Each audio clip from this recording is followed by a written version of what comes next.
Shalom à tous, ici Rabbi Shapira, je vous communique une info prophétique. Je ne pense pas que ce soit une coïncidence que je vous donne cette info prophétique en direct depuis l'Afrique, car aujourd'hui, nous avons entendu des nouvelles étonnantes, époustouflantes. Vous les avez peut-être manquées, alors je veux vous les communiquer aujourd'hui. Le gouvernement de Zambie a annoncé qu'il ouvrira officiellement une ambassade israélienne en Zambie. Vous vous demandez probablement pourquoi c'est important, pourquoi c'est significatif. Le jour même de cette annonce, le pays voisin de la Zambie, c'est-à-dire le Zimbabwe, a également reçu une notification officielle selon laquelle les États-Unis ont décidé de retirer toute forme d'aide au Zimbabwe. Nous assistons donc à des événements très intéressants. La troisième chose que nous avons appris officiellement aujourd'hui, c'est que le président Trump a invité Benjamin Netanyahou à la Maison-Blanche la semaine prochaine. Quel est exactement le rapport entre ces trois événements qui vont avoir lieu? Vous voyez, en effet, le prophète d'Israël Ésaïe nous donne dans son livre une prophétie particulièrement intéressante. Et cette prophétie se trouve dans Ésaïe chapitre 19. Elle y parle d'une route qui va s'ouvrir entre l'Afrique et Sion jusqu'à Jérusalem. Cette prophétie parle d'une route spirituelle qui ira de l'Afrique jusqu'à Sion, jusqu'à Jérusalem. Une des choses que je dis bien souvent, et je vous l'ai déjà dite plusieurs fois en espérant que vous la reteniez, c'est qu'Ésaïe parle de 5 villes bien spécifiques qui se trouveront en Égypte. Que se passe-t-il actuellement ? Aujourd'hui, le président Trump dit « Égypte, nous vous considérons comme de précieux alliés. S'il vous plaît, accueillez les Gazaouis.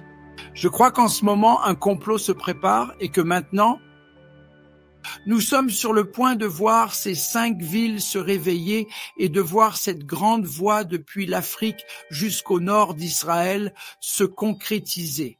Cela veut dire qu'il va certainement y avoir de nouveaux traités de paix qui seront signés jusqu'en Syrie. Ceci est très important car, comme je l'ai souvent répété, il faut que ces traités de paix soient signés et c'est d'ailleurs la raison pour laquelle Dieu a mis Donald Trump à ce poste maintenant. C'est parce que Dieu va l'utiliser pour mettre en place ces gigantesques traités de paix. Aujourd'hui même, au milieu de ces événements, le gouvernement iranien a parlé d'envoyer le peuple juif en exil au Groenland. Vous voyez, il y a un chemin qui mène à la paix et un chemin qui mène directement à la guerre. Une guerre catastrophique avec l'Iran, qui vient d'ailleurs de recevoir une nouvelle cargaison d'avions de la Russie, des avions très dangereux. Ce qui va se passer, c'est ceci. J'ai parlé de cela dans la chute d'Édom et c'est à quoi vous devez faire attention. D'après ce grand prophète Ésaïe, nous allons voir cette grande et magnifique route qui va bientôt s'ouvrir. Il y aura de plus en plus de traités de paix, surtout avec l'Afrique. C'est là que ça va se passer. L'Afrique, le Moyen-Orient.